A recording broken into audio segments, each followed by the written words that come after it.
Après avoir battu en demi-finale la République démocratique du Congo, championne en titre, la sélection nationale marocaine de basketball a remporté l'Afro-CAN 2023 dimanche 16 juillet en s'imposant à Luanda en Angola face à la Côte d'Ivoire sur un score de 118 à 116. Cette dernière a été battue dans son premier match par le Kenya avant de se rattraper face au Gabon et au Mali, puis d'écarter le Rwanda en demi-finale sur le score de 114 à 111. Je pense que c'est un résultat déjà extraordinaire pour la Côte d'Ivoire. La Côte d'Ivoire qui est en finale de la Coupe d'Afrique des Nations au pays du basketball qui est l'Angola. Parce que il y a plusieurs années, c'est l'Angola, le Sénégal, le Nigeria qui se partagent les titres. Le basketball en Côte d'Ivoire était un sport de seconde zone.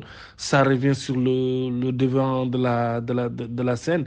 Voir la Côte d'Ivoire en finale des As, je pense que c'est une bonne chose.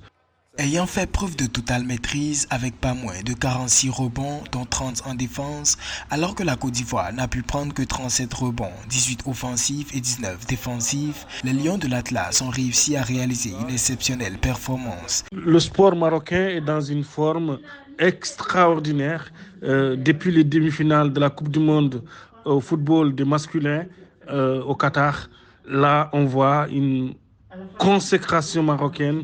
Le Maroc fait mieux qu'en 2019 au Mali. Au Mali, ils étaient demi-finalistes.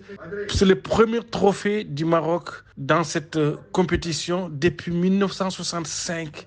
Le sport au Maroc est tout simplement dans sa forme la plus reluisante parce qu'il y a un projet sportif complet du royaume, qui a des installations extraordinaires où tout va dans le même sens, comme dans le football.